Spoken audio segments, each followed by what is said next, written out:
Good morning, everybody. Welcome to this Principles of Play in Action webinar. I've got some learning outcomes on the screen here, just in terms of what I'm planning to cover this morning. And like I said at the outset, the reason why we're using Pear Deck today is because I've got my understanding of principles of play. Rich has got his. What's important today is that these events are for you guys, the coaches out there. So that's why it's important that today and in a minute we're going to start with our first slide, that you get involved as much as possible. What I don't just want it to be is me just droning on for the next hour about principles of play. So you guys are all qualified coaches, you've all got good knowledge on this topic. What my role today is really just to maybe iron out these three things that are on the slide here. So first of all, just to make sure that everybody's fully aware of what the term principles of play are and how we use them.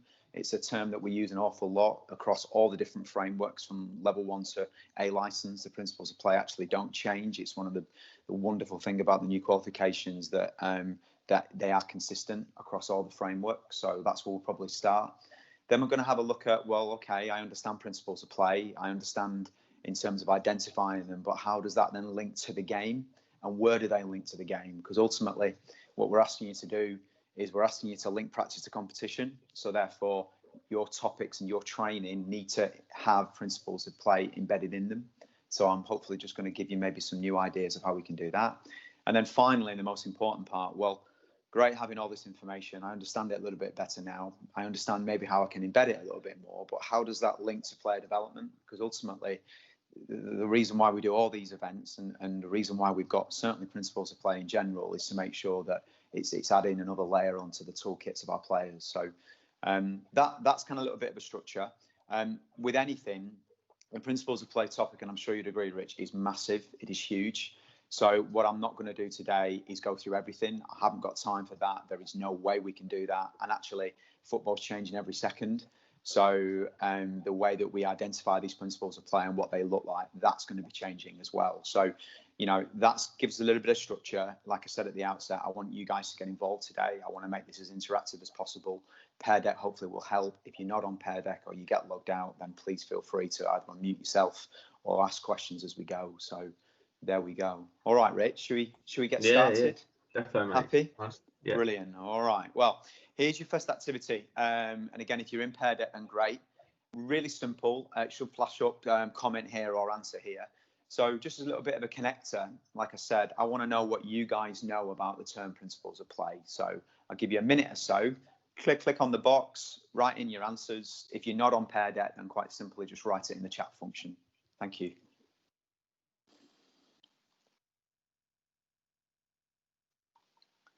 Can you start to see the answers coming through, Rich? I think you can, can't you? Yes, we can, mate. Yeah, which is good. Good. See, technology is working. At the moment, yeah. Thank you, everybody, for engaging. Well done. Good. It's totally anonymous as well, Pear Deck, so you don't need to worry about any spelling or grammar mistakes. Nobody will know who wrote it. Just have a play with it, have a go with it. Good.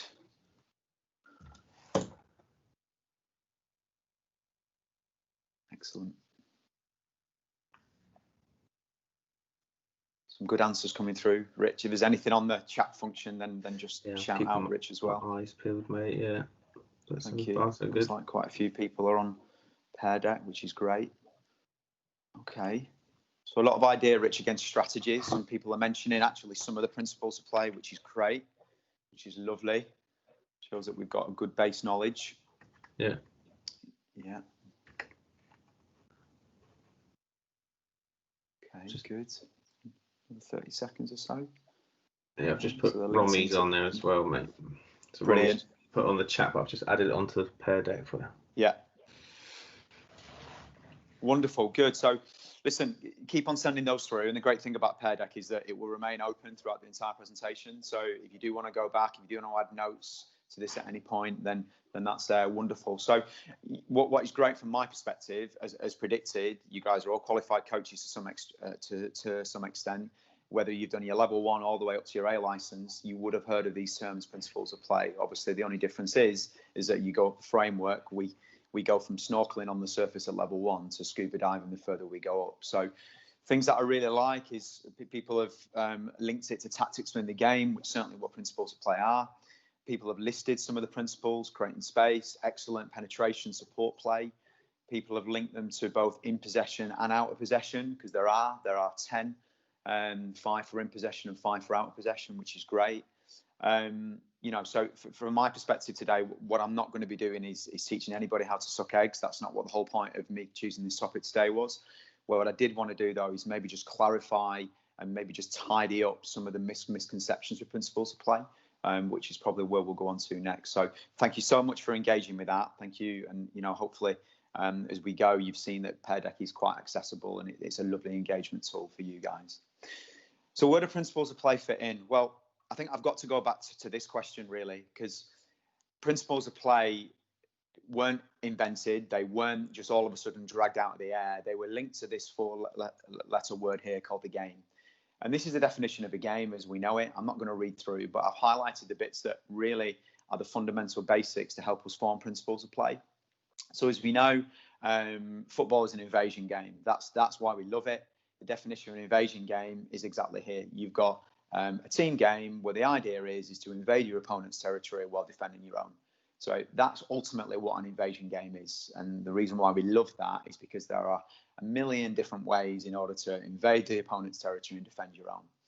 The issue is that with that, though, is that all those different ways that we've got to do those things, if we're not careful, can get a bit confusing and they can get a bit clouded. And as coaches, the last thing that we can allow to happen for us and our knowledge, certainly in our plan do review process, is to get lost with that. So what you've got to understand about football is that it is a very complex game. Invasion games as well, players tend to have some sort of positions, but they also have some tactical problems. So if we were to put all those into a pot, that pot will be never ending, and it can be quite scary.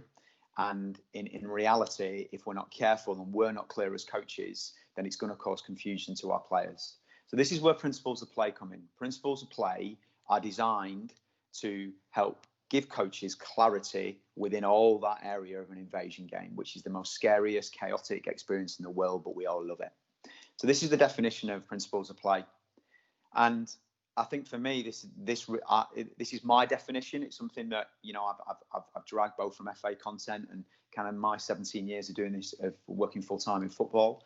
So the way that I define them as is they're a framework to help coaches understand how they would like their team and players to play within an invasion game environment.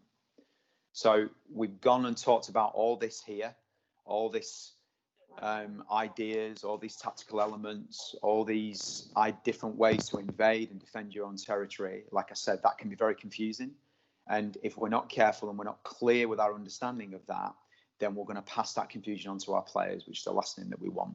So principles of play give us a script, a framework to help with that invasion game environment. And for me, it is certainly in my coaching career really helped me understand the game a bit differently, but more importantly, look at the game completely differently, which is important.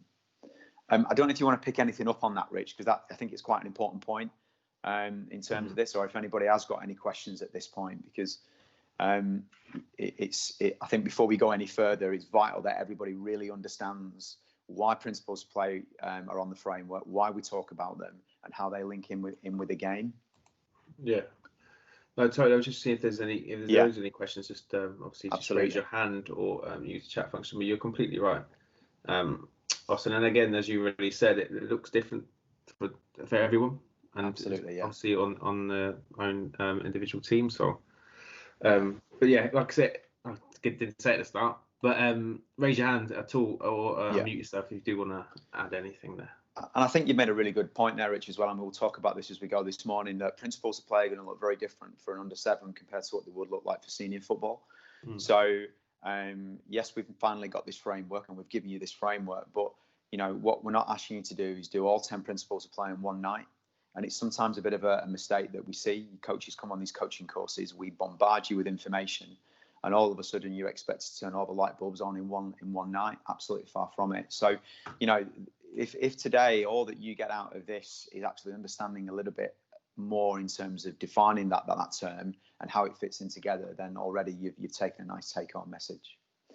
So in terms from yeah, please do. Question from Asif. He says, will principles of play always stay the same? the FA10 in brackets, do you know what? Or do they evolve with trends, styles, etc.? I think they probably evolve. I think, if I'm honest with you, and we've got a little bit of an example a little bit later on, I'll give you an example of penetration, which is one of the 5 in possession. At the moment, we've got 5 different ways of penetrating through the opponent's defensive, but that is going to change. So you've got running with the ball, you've got movements off the ball, you've got passing, you've got clever combinations, and you've got runs with the ball. But who knows what that's going to look like. And the great thing about this is it's a framework that's quite fluid. As I said at the outset, football's changing all the time. That's why we love this. So therefore, the principles that are around the game will have to change with it. In terms of the wording and terminology, actually, when they were introduced many, many years ago, and they've been in the FA syllabuses for a long time now, the actual wording hasn't changed too much. It's changed a few times, but again, the changes have only been in accordance with where that current state of the game was. So I don't know. It's really exciting. It's a really good point. I would love to look into the future. But at this moment in time, in terms of the words and the framework that we've got to help our coaches, they're kind of here to stay. And really, as part of the England DNA, that we don't really see them changing too much at the moment. But it's a really good question. It is a good question. Yeah. Elliot says as well, I think they will remain the same, but the application will change. Absolutely. Yeah. And not only the application, but also the understanding of it will change. And we have to do that because, we can't stand still in this industry. We've got to keep moving forward with the game. And, as the 4 corner models of the players changed, players are getting quicker, the game's getting quicker, it's getting a lot more tactical, different formations, different roles and responsibilities of players, then kind of the framework that we're using to teach that will have to be quite fluid and move with it. So as a coach educator, this is what excites me, because who knows what it's going to look like in a few years from now? Who knows what the interpretation of these words are going to be? So good. Yeah. Well, I'm hoping that everyone's a little bit clearer now in terms of why we've got principles and what they mean. So again, just to clarify, it's all about understanding and helping with the most chaotic experience that we've got, called an invasion game, which is what football is. Sorry, I've still got another question for you. Of course, please do. And I'm glad. It's good. That's the whole point of this morning, Rich, isn't it? So absolutely, yeah. Romy says, what principle of play changed from 30 years ago to today? I'll show you that in a moment, actually, because I've got the slides. It's actually more of the defending ones, because if there's one area of the game that has changed the most, it's probably defending. If you look at the rule changes now in terms of tackling, that's pretty much gone out of the game. We used to coach tackling. I remember when I did my level 2, my topic was tackling. We don't have those topics anymore. The game has got a lot more tactical. So as a result of that, probably the out of possession principles have had to follow suit. So I'll store that question and come back to it if it's all right. Yeah, I'm not getting away from answering it. But if I forget, Rich, which I might do, then just remind me. All right. Yeah. Perfect. Here we go. So another little exercise for you all now. Again, it's another engagement slide. So what I'd like you to do now is go, okay, well, we've got a little bit more understanding now on what principles of play are. Let's see if we can identify them. Some of you have already done a really good job with this in the connector. Again, if you're on Pair Deck, if you use the line function and just simply draw a line. So if you will give the first one, if you think passing is an example of a principle of play, then just draw a line down to the yes circle. If you think that switch support play is an example, is not an example, then you go to no. That's how it kind of works. If you're not on Pair Deck, then quite simply, maybe in the chat function, just write down the ones that you think are principles of play. Okay, I'll give you a couple of minutes. Thank you. Have a bit of a play with it. It's a bit fiddly. There we go. Look at this, Rich. Like a work of art. You're getting quite excited about this, aren't you? I am, mate. Yeah, I'm also copying these ones. Thank you so much for engaging. Loving the colour uses. Look how creative people are using. I didn't even think of that. Ownership of a learning, Rich. See, look at that. Now you start to see I couldn't do it freehand. I've had too many coffees this morning. My arrows will be all over the show. Well done, everybody. And again, listen, it's not a case of being right or wrong or getting caught out here. It's just lovely for me to see, well, where is your knowledge at the moment? What do you think is a principle of play and what's not? Because we use a lot of jargon in football, and what's vital as coaches, certainly when we start to talk about the technical corner, which principles of play fit in, that you really understand, well, what are the principles and what aren't the principles and stuff. So Good. Give another 30 seconds. Some really good answers. Well done, everybody. Thank you so much. All right. Steve, he's just saying no, can't see what others are doing. Appreciate that, because if you're on your head that you might not be able to see the teams. Yeah. So that's fair enough. But we'll try and keep you updated for letting you know, Steve. Okay, so let's just go down the list now. And again, you don't need to change your answers, so don't worry if you don't get any in the right order. So I'm just going to go down the list. So we'll start with passing. Passing is not a principle of play. Passing is a technical component, and technical components link into principles, which we'll have a look at in a minute.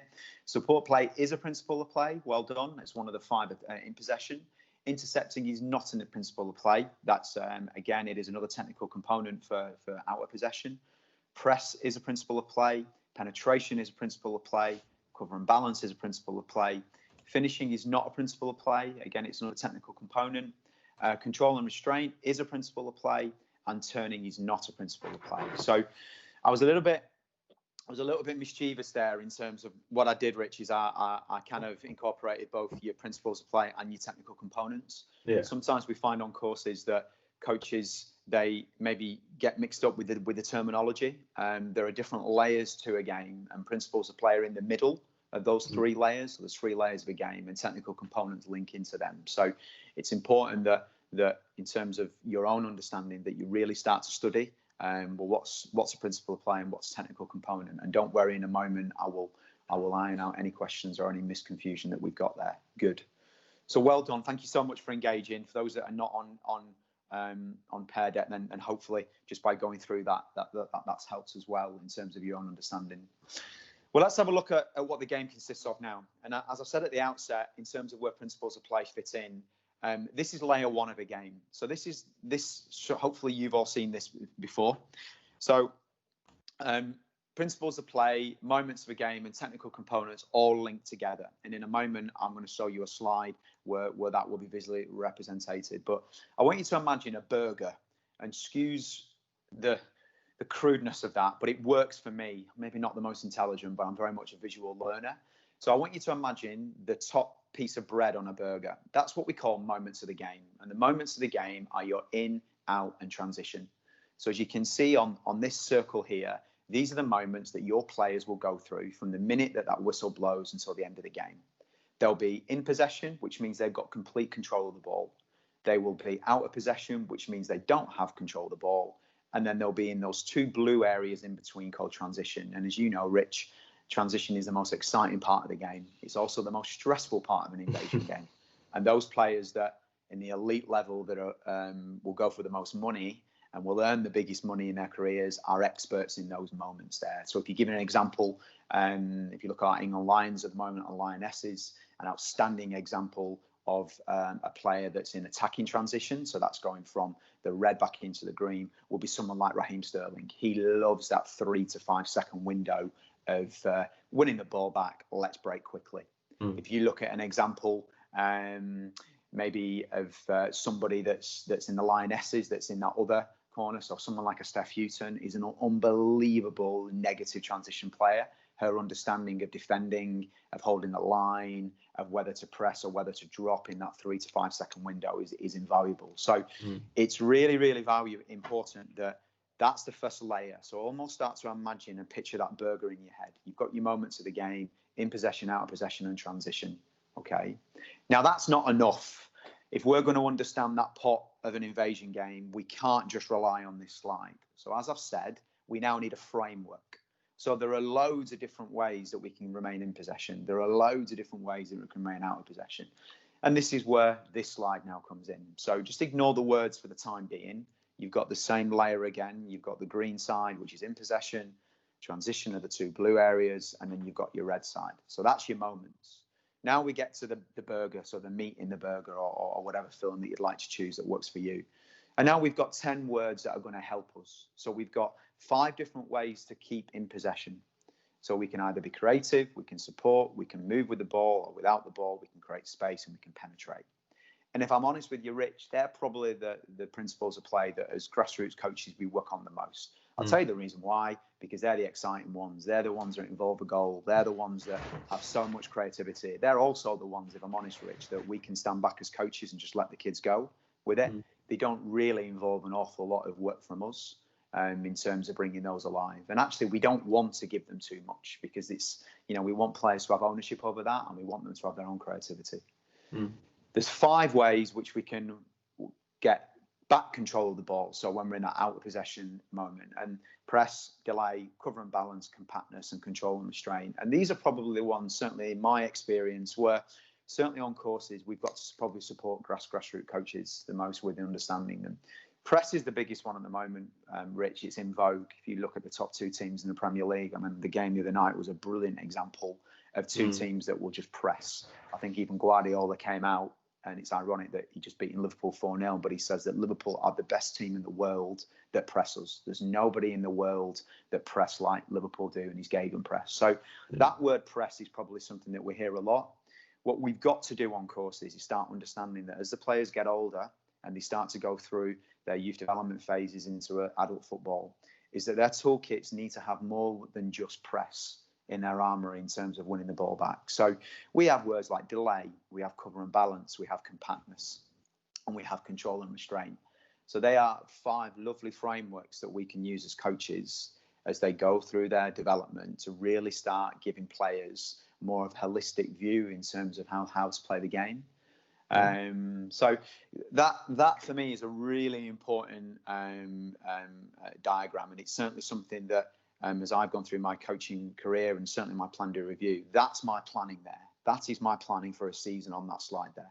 I don't need anything else, because that's the framework for the invasion game, as we discussed, and everything that I need to teach the players is on that slide there. So yeah, I don't know if there's any questions. I don't know if you want to ask anything myself, because there's quite a lot of information that we've just gone through there in terms of understanding.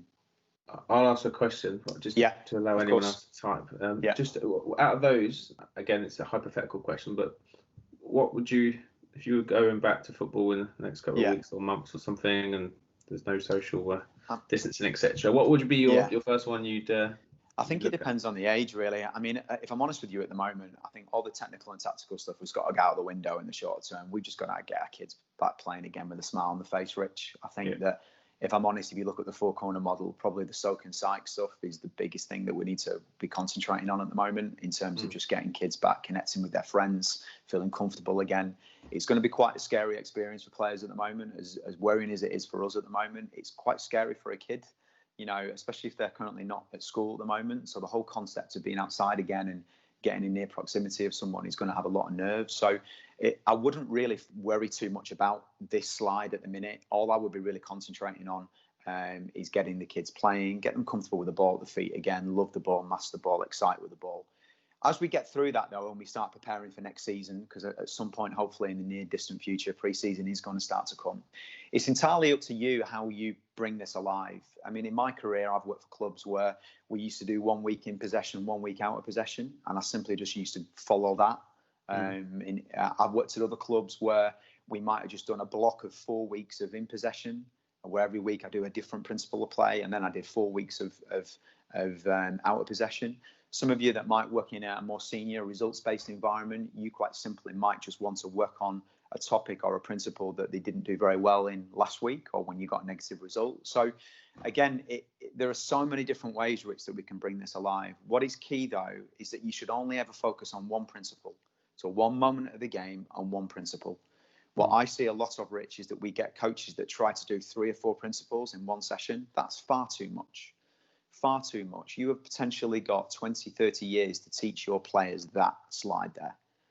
Kids at grassroots level, if they stay at the same club, that you've potentially got them for nearly 20 years, from under 6s all the way through up until senior level. So we don't need to get that entire slide in every session. And that for me is something really important. And before we finish today, I will give the listeners a little bit of an idea of maybe which principle they should be focusing on depending on the age of the players. So, I think it's really, really important that the people that are on the call today, that we not only have we got to feel comfortable with this, but also the players have as well. So yeah, hopefully that answers your question. I don't know if it did or not, but I think give a little bit of an idea. Andy Cox asks, how much time would you spend on the underloading principle through a season? Yeah, it's a really good question. Obviously, I mean, this is just my preference. I never really used to work in that transition element just because, so I would never said to my players, today, boys and girls, we're working on transition. Reason for that is because I always design everything inside games. So when you design everything inside a game-related practice, which is the best type of practice designed to teach principles, you'll automatically get that underload and overload. I think it's vital that you put your kids into that underload and overload experience as much as we can, because football is an invasion game. It is tough. It is 3 against 1. It is 4 against 1. Don't get me wrong, doing 5v5, 6v6 is great, but let's try and get them into that learning zone called chaos, because that's ultimately where the game's played at the weekend. So the more experience that we can get our players used to working with maybe 5 against 2 or 4 against 1. You know, if you watch Match of the Day tonight and pause it, you look at how many situations that players, 1 minute they're in an underload, then they're in an overload in that 3 to 6 second transition window. So I think, Andy, the sooner that you get your players used to that and comfortable with it, then it's only going to help them in terms of their long-term development. At the moment, it's very difficult because we're working on a 5-to-1 ratio, and obviously at the minute everything's unopposed. But slowly, as we start to get back to some sort of normality, then, you know, don't be scared of throwing it in there. Don't be scared of you know, placing players in zones and doing 3 against 1 or 4 against 1. And yes, they may struggle, but that's where you then as a coach can go in and do your work, and you can help them out, and it will prepare them for the pitches that they're going to experience at the weekend. Okay. Brilliant. Thank you. Anything else, Rich, on that, or are we all right to move on? I don't think there's any other questions. I don't think. I think so, yeah. Good. I think Elliot was replying to Andy, so yeah. And then here's the principles of play again. So just another simple view on them. So we've got the 5 that are in possession, penetration, creating space, movement, support, creativity. If I'm honest with you, Rich, start coaching these as soon as we can. Probably the one that you're going to spend the most time on initially in the foundation phase is probably going to be your penetration one. So that whole idea of that invasion game of trying to break down the opposition. So like I said, there's 5 different ways to penetrate. You can dribble, you can run with the ball, you can run off the ball, you can do a long passing, you can do clever combinations. So that links in quite nicely to the England DNA, love the ball, master the ball, excite with the ball, etc. As you start to get a little bit older, then quite clearly the players are going to start understanding the idea of positioning, not positions, but positioning. So that's kind of where the whole idea of creating space, support play and movement come in. So, you know, in terms of the attacking principles of play, Rich, there isn't really a date stamp on when we should start teaching these. You just try and link them in as much as you can. But the key thing is, please do not do them all in one session. You have got 20 years or so. Don't put a date stamp on it in terms of teaching that slide there. And I think that's really, really important. Yeah. In terms of the out of possession ones, at the moment, press is probably the most vogue one in the foundation phase. But again, you might have, certainly when you get to under 10s, under 11s, and the pitch starts to get bigger, then the players might need to start understanding that you can't just all chase after the ball. So that's the whole idea then of maybe where they start to bring their friend with them, which is cover and balance. You might start then introducing that as they start to get to under 12s, and they go from 9v9 into 11v11, we really then got to start understanding the idea of compactness. So not only am I going and my friend's going, but I'm also going to bring her friend as well. So you really now start to drip feed and introduce this. But to start off with, let's just get our kids comfortable with winning the ball back. And that's where press really, if you're asking me as a priority of what principle to coach, certainly in the formative years, it's just that idea of winning the ball back. And if they lose it, don't care, just go and win it back and hunt in packs kind of thing. So yeah, they're probably the principles, Rich, that as we go through the framework and you go through your coaching careers, that certainly when you get to your development phase, you're going to need to start spending more time on the control and restraint aspects, the idea of delay. But we certainly don't need to be worrying too much about that in the formative foundation years. Okay. All right. Good. If there's not any more questions at the moment, and we're doing really well at the moment, and again, feel free if anybody wants to come through or any questions or anything. What I wanted to do now, just to go into the final section of today's presentation, is just really start to have a look at this. So this is something that I put together for a club in Hampshire. I did a webinar very, very similar to this for their coaches a few weeks ago, and I started to challenge in terms of, okay, well, hopefully you now understand what principles of play are. We've just gone through what they actually are in terms of naming them, but I think one of the biggest things that I have coaches that come to me with going, listen, Austin, I totally understand principles of play. I get it. The issue that I've got, though, is that when I watch football, I really struggle to identify them. Can you help me with that? Now, that comes ultimately, Rich, down to your observation skills. I'd love to put observation skills in a bottle and let coaches drink it. Wouldn't that be wonderful? That's not going to happen. This happens over time, and it happens if you start to put this lens on. And I love this picture because it was something that somebody sent to me a few years ago. I want you from this point onwards to start looking at football with a different lens on. Start looking at it from a tactical lens on. So don't follow the ball. Start to follow off the ball. Start to understand, well, what does an individual need to do in that principle? What does their teammate need to do in that principle of play? What does that other unit behind them need to start doing? Now, this we will naturally teach you as you go through your coaching framework. But it's important that if you're really going to start now getting that linkage between what your understanding in your head is to your training on Tuesday night or whenever you train to match day, and ultimately the best coaches and the players that will develop the most players and will really understand this, so they're the ones that are quite clear with that process. So it's really vital now, and I've got a little task in a moment where we can have a play with this, that we don't no longer keep following the ball. Let's now start having a different viewpoint, a different lens, and really start to watch what's happening off the ball and away from the ball. And that's really going to help in terms of you understanding and identification of principles of play. So we've got a little challenge now for you. And again, we'll go back to Pear Deck. If you're not on Pear Deck, then just feel free to type into the chat bar. So this is an image, and it's something that I used to use a lot, both on my course delivery, but also with my players in understanding this. So I used to just take stills from games, laminate them, and take them onto the training ground, etc. This is a picture here from a recent England game, Holland against England. It wasn't a good result, I don't think, Rich, was it for us? No. But I think it's a really good example here of kind of the principle of play of in possession penetration. So I think it's Ross Barkley on the ball. What I'd like the listeners to do is using the highlighter. So when you click on the picture, it will come up with an option at the bottom. If you click on the highlighter, I'd like you to highlight, you can either draw a line or circle, the different types of penetration that you see on this picture. Again, we're now not just following the ball, we've got that different lens on now.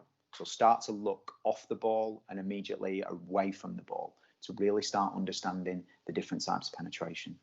Go. Brilliant. So for those who might not be able to see teams, some people have already... I see, says feel like Gary Neville on Monday Night Football. Yeah, that's the nicest thing someone said to me in a long time, and that's come from a Leeds fan. I don't know whether that's a good thing. Excellent, guys. Well done. So again, we're using that lens now, using a different lens now. So we're not just looking at Ross Barkley. He's got the ball. We've now got to start looking away from the ball to really start understanding. Brilliant, this, Rich. Look at some of the ideas that people are starting to come, circling, different movements. Really good. For those who can't see teams, there's lots of responses going on, and some very good creativity as well with colours. Absolutely. I'm a big fan of. Some have got dots. It is getting very Monday Night Football, isn't it, Rich? This. Oh, someone's yes, that's a great little spot at the bottom there with the circle. I like that. Good, well done. So, Rich, I think what's for those that maybe can't see this, I'm just going to go back to my screen. And thank you so much for engaging. So, can you see my arrow on the screen? I think you can, Rich. Here. Yeah. So, if you look at this picture here, it's a really good example. It took me a long time to find, but it's going really now start understanding. So imagine that you want to work on penetration next week in training. And this is the process that I really want you to start thinking about now. You've taken just watching the player on the ball glasses off, because that's not going to help you with the principles of play. What's going to help you is we put a different set of glasses on and now a different lens. So if you look at this picture here, we've got 3 to 4 different examples of penetration. So let's actually start with the pass. So that's one example here. One example of penetration on the football pitch is penetrating passes. So that in itself, Rich, would be enough of the topic just to do with your players. Another example here is a penetrating run. So you can see here, Raheem Sterling, brilliant at it, blindsided run, and he's going to be running off the ball. You've then got, and it's difficult here because he's just given the ball. This is another example of penetration against the line of the ball. So whereas Raheem Sterling's going across, I think you've got Rashford here that's just going to be breaking the line. And I think actually that's the ball that he eventually gets.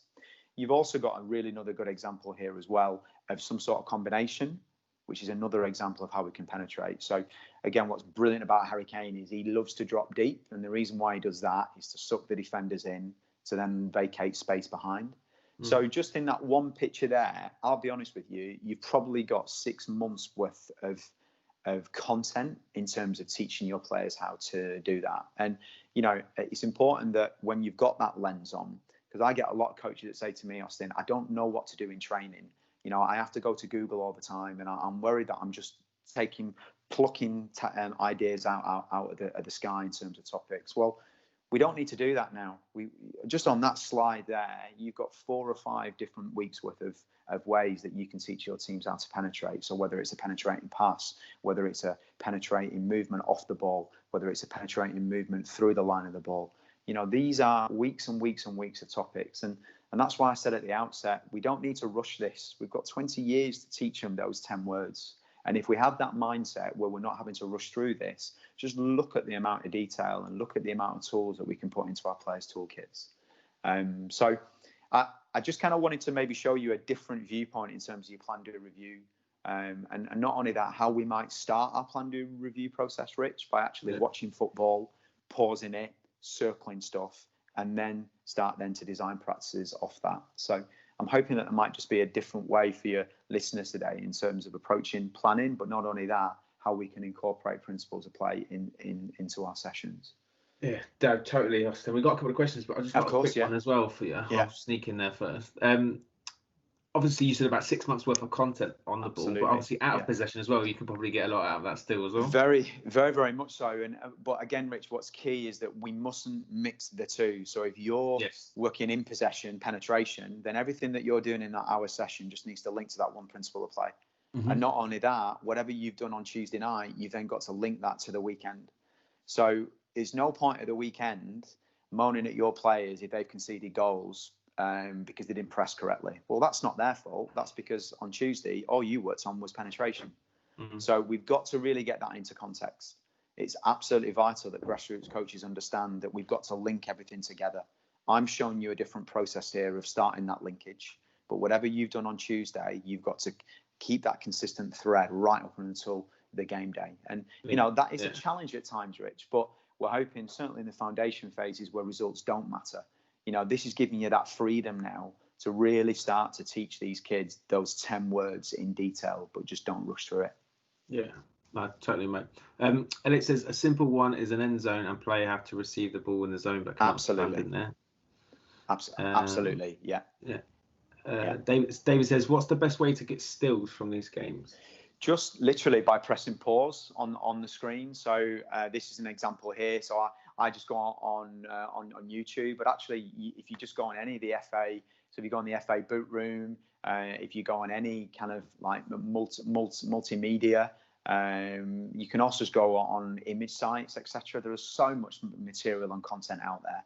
Obviously, there might be copyright infringements, so we've got to be careful with that. This was an image that was given to me from the FA, because obviously we use this in terms of our own course delivery. But ultimately, this helps me. I mean, all the coaches that are on the call here will be different. I'm a visual learner, so in order for me to understand the topic of penetration, Rich, I need to see it, and this kind of with a different lens on really helps me. So, you know, it's just, I wanted to give the viewers today, maybe under the listeners, sorry, just a different viewpoint of approaching what can be quite a scary topic in terms of principles of play. And, you know, just by looking at that picture there, look how much content that you potentially got from that. And what's great is that whole idea. Well, you begin to imagine now, put under sevens in that, inside a pitch with an end zone. It's almost where that end zone starts, where Van Dijk's arm is. And all he's got to do is run in. So hopefully you're now starting to see how simple that we can bring what is quite a complex topic alive. No, totally. Elliot says CV Academy has some good stuff on breaking down tactics in games. Brilliant. And Andy says tactics board. So I think if you can't get it still, then and then use that. Something I've done a few years ago now is like a homework task for players to say, look, go and watch the weekend's games. Yeah. Tell me when you've seen an example of this or that. So definitely, the kids love most. Obviously, children that play football really like watching it as well. So you can certainly use that as a definitely. And again, if you don't feel comfortable doing it yourself, then what a great way, Rich, of just getting your kids involved in their learning process. Kids do this anyway. You see kids. We're from a FIFA generation now. They understand tactics. That they understand, stills like this. Well, that's probably where my generation, we didn't have that luxury. We're dealing with a generation now that probably their technical and tactical understanding is way advanced of where ours was because of FIFA. They just need help in terms of that understanding bit. So they've got all the ideas floating around in their heads, but this is where the framework principles of play and your wonderful work that you do will help them with their understanding. So my 5-year-old absorbs everything he watches on the game. He put a football under his t-shirt the other day to make it dry before taking a throw in. Brilliant. And that's because he's probably seen it this way. It's crazy, isn't it, Rich? And I think sometimes coaches try and fight technology and stuff, and I've probably done that myself, but you will never win. And actually, we're dealing with a generation nowadays that is tuned into this. Yeah. So just that visual and just showing it them for a lot of the players can really help with their understanding. So, okay, good, brilliant. We didn't score from that pass, did we? I don't think we did, mate. No, probably VAR offside or something. I don't know. I think it was actually. You might be right. But it's just a great example, isn't it? And what's lovely as well is that that's our England team, and it shows that whatever we're trying to not say preach to you, but what we're showing you on the course is, our national team have to bring that alive, because if not, it causes a bit of a disconnect.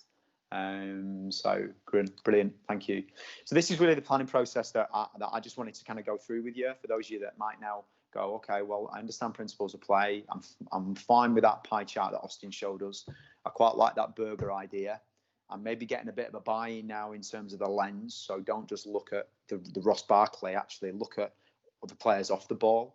Then this might just help some of you. So if you look at what we've just done there, the first thing we did was to recognise the game situation. So England were in possession, and it was a really good example of penetration. Then it's to write down, well, what's the decision that the players have made? So as you saw on that slide there, you had movement off the ball, you had width, you had length, you had combinations, so all those different types of penetration that we've just done. You then potentially start to think about, well, actually, what is the first action? So what has Raheem Sterling got to do? What did Harry Kane do? Why has Rashford done that? And as you start to write this down, then just begin to imagine the amount of detail, Rich, that you're starting to write down on your notes. Now, the danger is with this is that we've got to have massive caution, because at no point am I going to be going into this amount of detail for under-8s. Because if I did that, Rich, I get confused and they won't come back next week. But actually what we've got to do, we've got to make this age appropriate. So there's still, even the foundation phase, you can still look at that picture and go, well, actually, I'm going to start teaching my kids that when the player gets the ball, rather than coming to it, I'm going to run away. Well, that's one example of penetration. If you now pitch that at under 13s, 14s, then you might now start to have a look at the unit and interaction. So, Harry Kane's drop deep, Raheem Sterling will now vacate the space into it. And then when you go into adult football, you can now start to add in Rashford and I think Ben Chilwell and what their role was. So hopefully I've given you a little bit of an idea there of really what that means at different age groups. And it's just something that I've used in my career, and it's something that, that's just a template. It's what works for me. It might not work for a lot of you out there. And again, I don't want to produce robots. I don't want to produce clones of me, but it just helps me in terms of that interpretation and how we can get it down onto paper, which I think is one of the biggest skills and challenges that coaches have. In terms of relating it to different age groups, then I think this is just a little bit of a guideline. So in the foundation phase and principles of play, really all that we're talking about is positioning, not position. So we don't care about positions in the foundation phase. It's about positioning. So them understanding space, etc. And that's why we want you to be rotating your players around. You're purely just focusing on the individual in the foundation phase. So if you are to be working on support play, then it's talking about just the player, just the individual. Keep it really simple. So you're probably going to be spending loads of time on that penetration, on creativity, and that whole idea of love, stay and master the ball. And you're really just going to be focusing on the ball. So let's hope that by the time, and can you imagine, Rich, that by the time that across the country, the under-13s manager inherits players from the foundation phase, you begin to imagine if we've got a good skill set and all the players that he or she inherits have got a good, can you imagine, you know, the amount of development that we're going to start seeing across the country? And that really for us at the moment as tutors and in terms of what we're trying to show on the courses is that let's drip feed this, but let's make sure that while they're in that phase that we really nail this and the players really understand it. 13s and 14s, we now start to get a little bit more meat on the bones. We have to because they're now 11v11 football. So we can't just use press as the main default to win the ball back because the pitch is too big now, Rich. And if everybody runs after the ball, which we want them to do in the foundation phase, then they're going to get caught out. So we're now going to start having a look at units. So whereas the foundation phase, you just talk about the individual on the ball, then you're now going to start incorporating their friend. And as you get older, you're going to then start incorporating their friend. So that's when you start to link things together. You still need to keep it simple. So just because they're under 13s, 14s, we've got to keep this really simple. The kids at that age are going through a lot, certainly at school. They're going into senior school. Puberty is now very much set in. They will be starting to go through all their growth spurts. So what we don't want to do is scare them with all this new technical and tactical information. And what we do need to start understanding, though, as it says here, is start having a look at on and around the ball. So going back to this diagram, you would not just work on Barkley. You now might need to start to have a look at this movement too. So as you can see, Rich, we're kind of layering this up again. And then finally, then as we get into 15s to 16s, this is now where we are putting the kids into positions. We're now starting to focus on individuals, unit and team. You can now really start to get more complex with your terminology, and you're really now starting to understand on, around and away from the ball because they're ready for that now, Rich. You know, they're ready. Their brains are developed to the capacity where they're nearly on adulthood. And also you're starting to enter, for some of them, when they start to get to 16s to 18s, they're going to be getting ready to go into a results-based environment potentially. So they need to really have as many tools as they can in their toolkits. So I don't know if there's quite a lot of information there, so I don't know if you just want to take a bit of a breather in terms of any questions anybody might have. Elliot just says around, Pete Sturgis calls it playing lines, which is a good way of explaining it to young players, especially obviously in the foundation foundation phase. It just means going through a gap, easy to show on a board. Easy. It's that round that very simple terminology. And that's it. And that's it. And you know what that would look like at under 13s, 14s, and 15s, 16s is it's a similar sort of concept. You just add in a little bit more meat onto it. But what's key is that as you get older, you can't just focus on the player on the ball. You've got to now start having a look at around the ball and then further away from the ball. And that comes with time and it comes with experience. In terms of I appreciate obviously it's a slide and we're limited to time, but around with adults, open age football, would you think there's a assumption that players already might know this information? There is, there is, and actually I think that's probably where the football age comes in. So the football age and the biological age are very, very different. So you might have an under 21, for example, that only started playing football 2 weeks ago. Well, their footballing age is 2 weeks. So this scale that we've got here is very, very fluid. You know, and it's important that, and we tell you on the courses, that in order to coach your players, you need to know your players.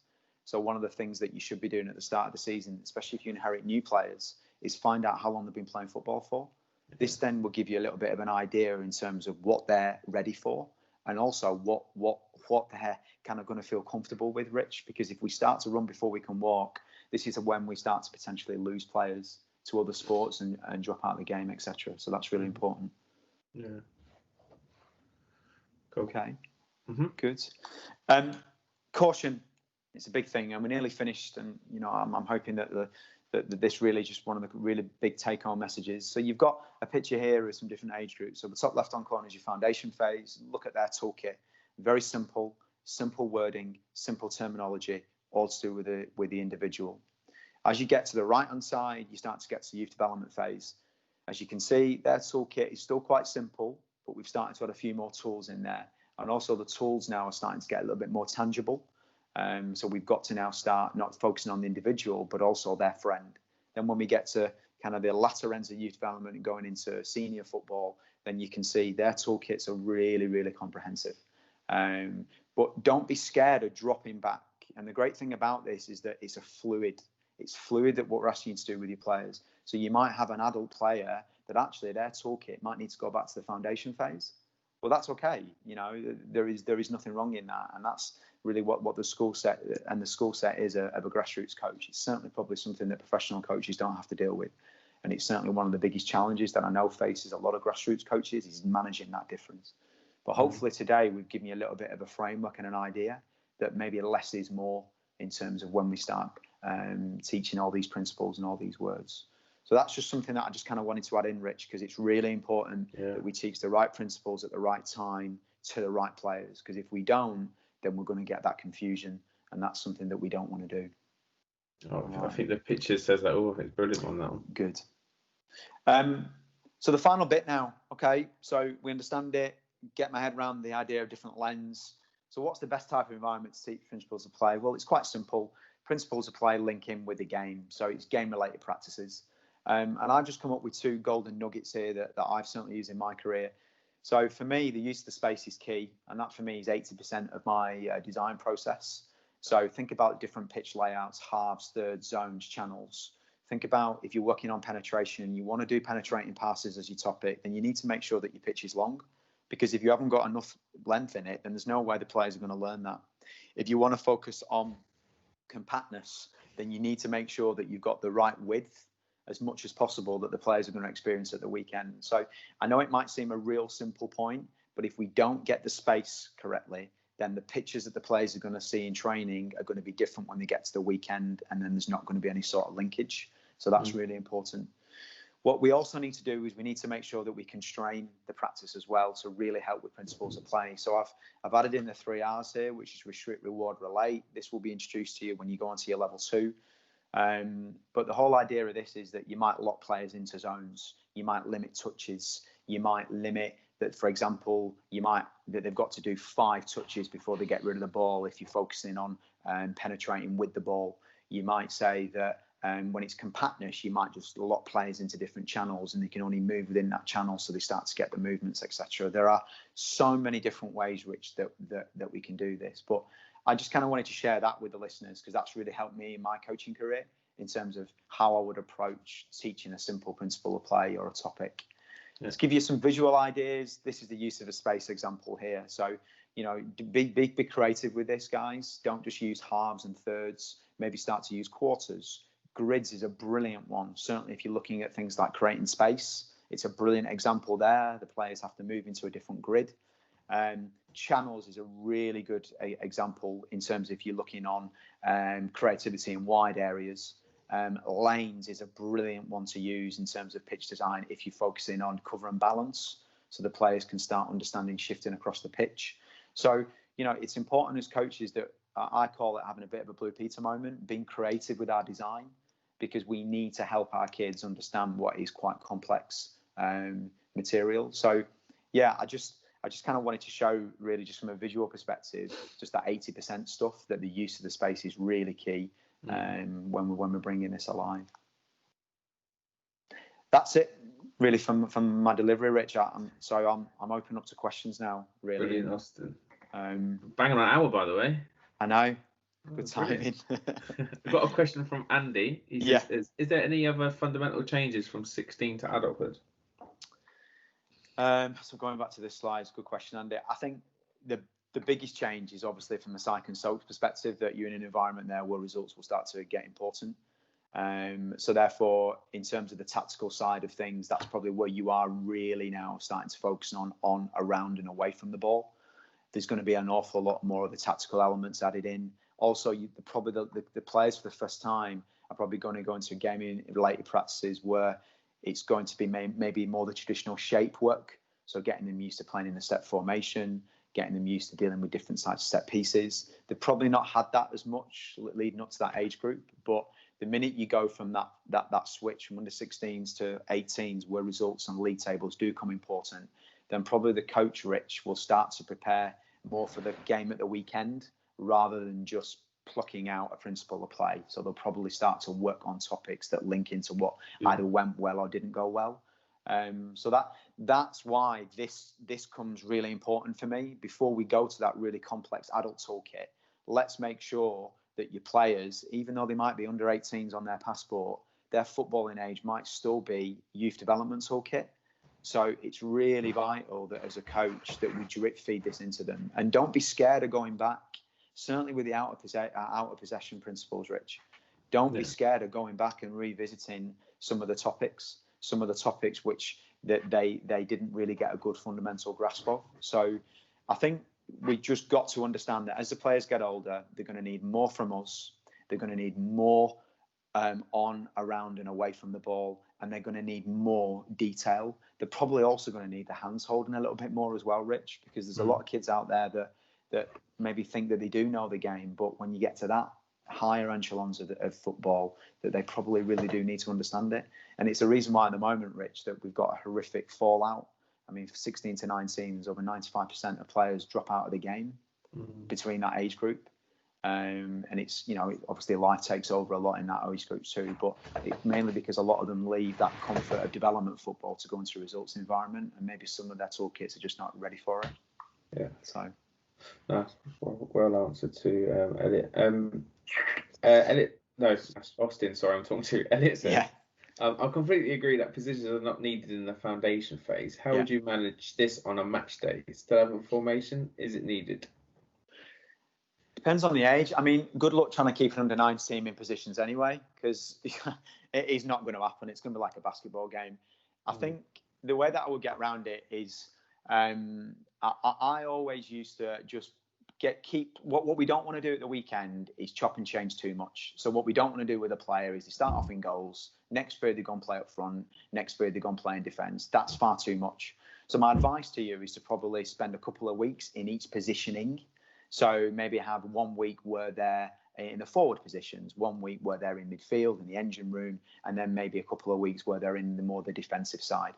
That does two things. First of all, it gets them used to playing in different positions, because and I know a lot of the battles that we face, Rich, is when parents come to us and say, my daughter is a left back. Well, she's not. She's only 6 years old. You're telling her that because that's what you played. So we've got to stop pigeonholing kids into positions too early. So don't look at positions, look at positioning. So look at your pitches, an attacking zone, a midfield zone, and a defensive zone, and just spend some time getting them comfortable with it. Because even in defence, you can go forward and score goals. Even as an attacker, you're going to be required to come back and defend. So it's a case of just the wording. And not only that, at the start of the season, lay all your cards out to your parents. So book a nice pub, arrange a nice half an hour or to an hour pre-season presentation. Explain to your parents, this is what we're going to be doing this year. Your son or daughter is not going to be playing in a fixed position. We're going to move them around because of this. We're going to move them around because they need to start understanding the game. Show them that visual of the principles of play, because then they'll start to understand it. Parents will only challenge you if they don't understand it. So I feel that if you get the buy-in from the parents, then you'll get the buy-in naturally from the kids. So hopefully that helps, but it's not easy, and I know that it's not easy, and I'm not going to sit here now saying that is the one set answer. But as long as you sell it to the parents and to the kids, then hopefully you'll get the buy-in.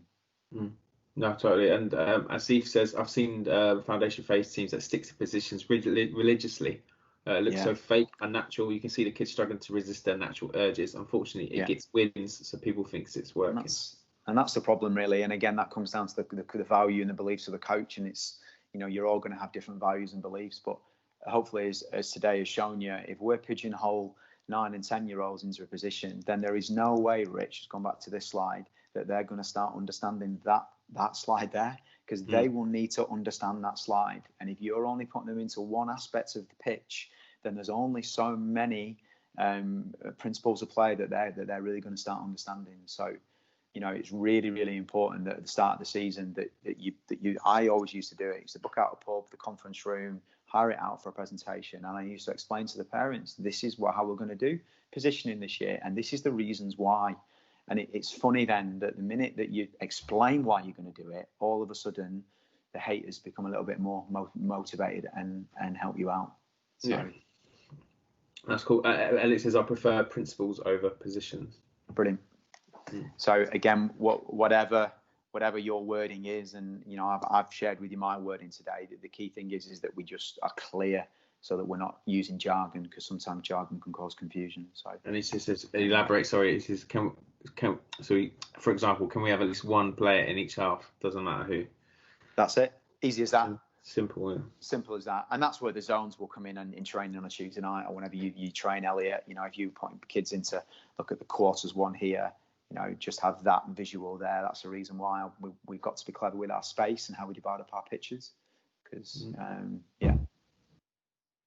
Excellent. Here we go. Asif, it says, if you had to recommend 3 steps for success for a new coach, what would they be in terms of session plan? Great question, Asif. I think the first step is to get that initial connection, Asif. So actually find out your footballing age of your players.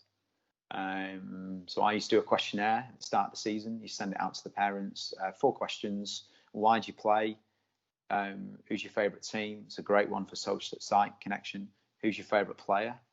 How long have you been playing football? And what do you think your favourite position is? And it's interesting, just out those 4 or 5 questions, Rich, it gave me a real insight into maybe where their thoughts were, maybe also where the pressures come from mums and dads and parents, etc. And that always used to help me. So that's probably the first thing. Get to know your players. Once you've done that, my second best advice is to lay all your cards on the table early doors. So explain to everybody what your rationale for the season is. So how you're going to do your planning, how you're going to work on things like game times and positioning. I think that's really important, that you are open and honest and you explain to everybody so that they get the initial buy-in. And the third best bit of advice is just to have a very clear plan, do, review process in your head. I've shared mine with you today in terms of that different lens. I've shared with you today that maybe you do 1 week in possession, 1 week out of possession, and stick to it. So forget about results, stick to the plan, stick to the bigger picture. So that would probably be my 3 summaries. Get to know your players and connect with them, explain your rationale to everything you're about to do, and just make sure that you've got a consistent plan to review process that you stick to no matter what happens. Okay. Yeah, brilliant answer. Thank you, guys. If there is no further questions, if you do have any more, though, just put them in. I just want to. Oh, sorry. We've got one last slide, haven't we? Last slide, really, ladies and gentlemen. And it's just a consolidation, so it'd just be quite interesting for me now. So, quite nice. You could write one take-home message from this webinar regarding something that you've learned, or you're now going to have action around the topic of principles of play. So again, I'd like everyone to engage with this if that's possible. So that's either using Pear Deck or just to write into the chat function. Elliot just says Rich wants to secure the telly for the day. I was going to say, Rich, I'm fine, honestly. 5 minutes. I'm all good. Yeah, I was just sorry if that came across that way. You're trying to sort your accumulator out, Rich, aren't you? Don't bet, mate. Good. You're a bit like me. You can't. You support a championship team. You're a fool. You're a fool to do that. But Elliot, I keep calling you Elliot. Austin. Yeah.